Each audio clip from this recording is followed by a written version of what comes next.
Gujarat bulletin news હવે જોઈએ અગત્યના સમાચાર. વડનગર નવીન સર્વ વિદ્યાલય ખાતે દીક્ષાંત સન્માન સમારોહ તથા ઇનામ વિતરણ કાર્યક્રમ યોજાયો. વડનગર નવીન સર્વ વિદ્યાલય ખાતે દીક્ષાંત સન્માન સમારોહ તથા ઇનામ વિતરણ કાર્યક્રમ યોજાયો હતો.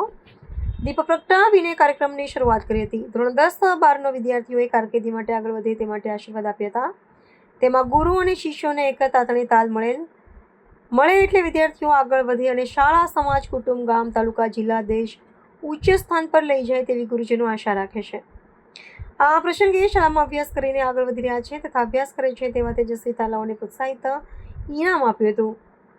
સમારંભના અધ્યક્ષ રાજુભાઈ પ્રજાપતિએ વિદ્યાર્થીઓને આજના યુગમાં નાની બાબત વિદ્યાર્થીઓ પર મન પર લઈને આત્મહત્યા કરી રહ્યા છે તો તે ક્ષણ પર સમયમાં કેવી રીતે બહાર નીકળી શકાય તેના વિશે ખૂબ જ ભાર મૂકવામાં આવ્યો હતો. આત્મહત્યા એ નિરાકરણ નથી. કોઈ સારા મિત્રો તથા સારા ગુરુજનો દ્વારા સંતો સાથે બેસીને ક્ષણભર સમયને વાત કરો તો આપ રસ્તો મળશે તેવા વિશે વધુ કહે છે તે સાંભળો. આ પ્રસંગે શાળાના ભૂતપૂર્વ વિદ્યાર્થી તથા શિક્ષકો, શિક્ષિકાઓ તથા શાળાના વિદ્યાર્થીઓ, પ્રિન્સિપાલ તથા સમારંભના અધ્યક્ષ રાજુભાઈ પ્રજાપતિએ દીક્ષાંત સન્માન સમારોહ તથા ઇનામ વિતરણ હાજર હતા અને આ કાર્યક્રમ સફળ બનાવ્યો હતો.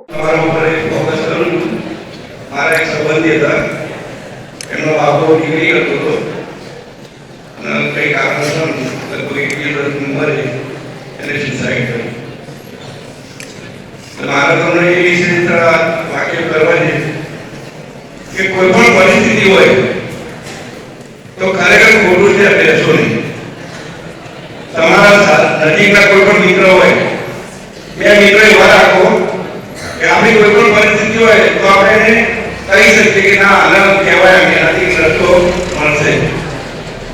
કારણ કે હું શિક્ષણનો એટલો બધો અભ્યાસ નથી પણ મોટિવેશનમાં તમને એટલા માટે કહું છું કે આપણે ઘણી વાર શોર્ટ ટેમ્પર થઈ જઈએ છીએ. પરીક્ષામાં માર્ક ઓછા આવ્યા તો ગભરાઈ જવાનું, ના ના હવે શું કરીશ, હવે પછી મારું શું થશે. બાકી દુનિયા એટલી બધી વિશાળ છે સાહેબ. વગર ભણેલા અત્યારે ઇન્ડસ્ટ્રી ચલાવતા હોય તો મારે ખાસ તમને આજ એટલા માટે અહીંયા કહેવું છે કે ભલે ત્યાં સુધી કોઈ પણ પરિસ્થિતિ હોય, ગમે તે પરિસ્થિતિ હોય, એક સમય તમને એવું લાગે ના હોય કદાચ મારે આ કરવું પણ તમારો જે સાચો મિત્ર હોય એને તમે જાણ કરજો, એનો રસ્તો ચોક્કસ નીકળશે.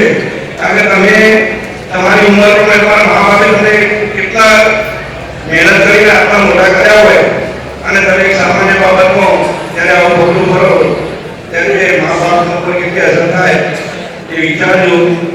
હું તમને એને દાખલો આપું. એક છોકરો સિવિલ એન્જિનિયર થયો હતો.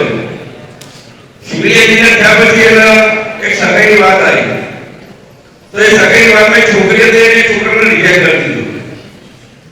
છોકરો સ્માર્ટ હતો, બધી રીતે હોશિયાર હતો, જમવાનો ભાઈ નામ લીધામાં ઠાકોર છોકરા એ રીતે એજ્યુકેશનમાં પણ આગળ અને એના નંબર પણ સારા કરાવેલા. હવે છોકરીએ રિજેક્ટ કર્યો તેના મગજમાં એક વાત નીકળી ગઈ, બસ મને રિજેક્ટ કેમ કર્યો, હવે મારે નથી જીવ્યો. એટલે છોકરી ના મળે એના આગળ એને પછી નક્કી એવું કર્યું કે ના હવે સુસાઇડ કરવું છે. તો પછી એમને એના એક મિત્ર હતો એને વાત કરી કે ભાઈ હવે મારા આ રીતે થયું છે, મારે સુસાઇડ કરવું છે. તો પછી છોકરાએ વાત કરી, છોકરો સ્વામિનારાયણનો ધર્મ પાળતો હતો. પછી એને વાત કરી એટલે એને સ્વામીને વાત કરી કે મારા એક મિત્ર છે એને આવી એક વાત હતી એમાં આ રીતે નિર્ણય લીધો હતો તો કે કામ કર તું મારા જોડે નથી આવ્યા. પછી છોકરાને સ્વામી જોડે લઈ ગયા તો સ્વામી એને એક જ શબ્દ કીધો કે ત્યાં ડિગ્રી જે લીધી એ છોકરી માટે લીધી કે તારી કેરિયર માટે લીધી એમ. છોકરાએ બધી વાત કરી કે ના મારે ડિગ્રી મારા પોતાની કેરિયર માટે લીધી.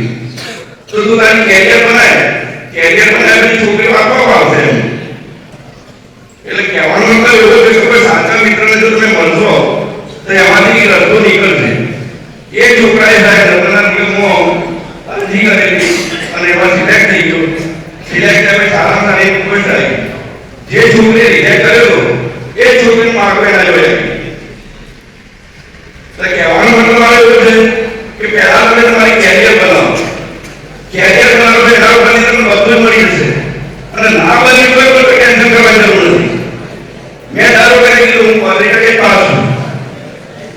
મારા પોતાના 10માં 35% ઉપર ચડાયા પણ જો તમારામાં શક્તિ હશે તો તમે જીવનમાં ગમે તે કરી શકશો એમ. એટલે આજે ખાસ કરીને બધાને એટલી વિનંતી કરું છું કે તમે કોઈ પણ નિર્ણય